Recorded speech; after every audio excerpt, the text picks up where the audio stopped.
Welcome to Naskar academy YouTube channel. ভিডিওর শুরুতেই আনন্দ বার্তা। যে সকল যোগ্য ক্যান্ডিডেট যোগ্যতার পরিচয় দিয়ে দীর্ঘদিন ধরে শিক্ষকতার চাকরি করছিলেন, তো হাইকোর্টের রায়ের পরিপ্রেক্ষিতে এক লহমায় যেমন অযোগ্যদের চাকরি চলে যায়, তার পাশাপাশি যোগ্য ক্যান্ডিডেট তারাও কিন্তু কর্মহারা হয়ে পড়ে। ঠিক এই রকমই একটি পরিস্থিতিতে কেস গড়ায় সুপ্রিম কোর্টে। তো সুপ্রিম কোর্টে আগামীকাল কিন্তু শুনানি আছে। তো এই শুনানির আগে এসএসসির অর্থাৎ স্কুল সার্ভিস কমিশনের যে সভাপতি, তিনি কিন্তু স্পষ্টভাবে প্রেস কনফারেন্সে জানিয়ে দিয়েছেন যে যোগ্য ক্যান্ডিডেট এবং অযোগ্য ক্যান্ডিডেটের লিস্ট তিনি আলাদা করেছেন এবং এটা আগামীকাল সুপ্রিম কোর্টে প্রেস করা হবে। যোগ্য যারা প্রার্থী তাদের পাশে অবশ্যই কমিশন থাকবে।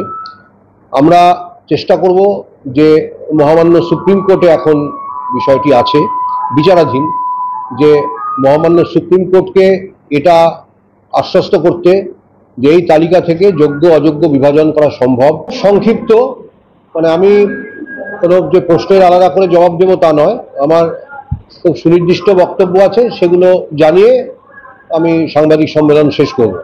সেটা হচ্ছে, আজকে আপনারা জানেন, আপনারা কভার করছেন যে একটা বড় জমায়েত হয়েছে, যে সাম্প্রতিক একটা রায়, মহামান্য ডিভিশন বেঞ্চের রায়, যে পুরো 16 সালের একটা নিয়োগ প্রক্রিয়া বাতিল হয়েছে, তাতে প্রত্যেকেই চাকরিহারা হয়েছেন। তাদের মধ্যে একটা অংশ আমরা হলফনামা দিয়ে জমা দিয়েছিলামই, যাদের আমরা বিতর্কিত বা অযোগ্য বলে আমরা চিহ্নিত করে মহামান্য ডিভিশন বেঞ্চের কাছে জমা দিয়েছিলাম। বাকি যে অংশটা, অর্থাৎ যাদের সম্পর্কে কোনো অভিযোগ নেই, এই যে অংশটা, তারা আজকে জমায়েত হয়েছেন এবং আমার সঙ্গে দীর্ঘ সময় আলোচনাও হয়েছে। তারা এসেছিলেন আমার কাছে, অনেকে এসেছিলেন, 10 জন অন্তত। যে আমি তাদের আশ্বস্ত করবার চেষ্টা করেছি যে যোগ্য যারা প্রার্থী তাদের পাশে অবশ্যই কমিশন থাকবে। আমরা চেষ্টা করব যে মহামান্য সুপ্রিম কোর্টে এখন বিষয়টি আছে বিচারাধীন, যে মহামান্য সুপ্রিম কোর্টকে এটা আশ্বস্ত করতে যে এই তালিকা থেকে যোগ্য অযোগ্য বিভাজন করা সম্ভব।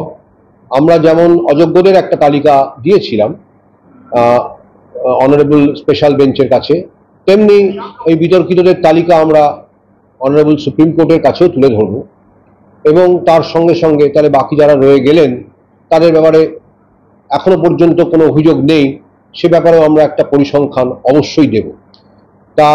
এবং আমাদের বার্তা সবসময় থাকবে অনারেবল সুপ্রিম কোর্টের কাছে, এবং সেটা আমি যারা প্রার্থী যারা এসেছেন তাদের কাছেও জানাতে চাই যে আমরা কিন্তু যারা কোনো দোষী নন বা যাদের টেন্টেড হিসাবে চিহ্নিত করা যাচ্ছে না, আমরা অবশ্যই তাদের পাশে থাকছি। তো এইটা আমরা বলবার জন্যই আমাদের কমিশনের এইটা স্ট্যান্ড, যে we stand by the correct candidates, clean candidates, এবং সেটা যাতে চিহ্নিতকরণ করা যায় তার জন্য যা করবার আমরা চেষ্টা করব, এবং অবশ্যই মহামান্য সুপ্রিম কোর্টের আদেশ মতন যা ডাইরেকশন থাকবে আমরা সেই মতন সেটা করবার চেষ্টা করব। এবং আমি এর বেশি কিছু বলবো না, কারণ সাবজুডিস ম্যাটার এবং সাব ইনভেস্টিগেশনও বটে, সুতরাং এটা নিয়ে আর বেশি কিছু মন্তব্য করা দরকার নেই। এই বার্তাটা আপনাদের মাধ্যমে তাদের কাছে পৌঁছে দেওয়ার জন্য আমরা আজকে এই প্রেস কনফারেন্সটা করব। Thank you. ঠিক এই জায়গায় থেকে দাঁড়িয়ে সুপ্রিম কোর্টের প্রধান বিচারপতি DY.K. চন্দ্রচূড়ের নেতৃত্বাধীন স্পেশাল বেঞ্চ এই যোগ্য এবং অযোগ্য ক্যান্ডিডেটদের লিস্ট পর্যবেক্ষণ করে তারা কতটা সন্তুষ্ট হন সেটা কিন্তু নির্ভর করছে আগামীকালের শুনানিতে। তো সে আপডেট এলে সাথে সাথে আপনাদেরকে জানিয়ে দেব। আমাদের চ্যানেলে নতুন হলে পরবর্তী আপডেটের জন্য অবশ্যই করে চ্যানেলটি সাবস্ক্রাইব করে রাখবেন। নমস্কার।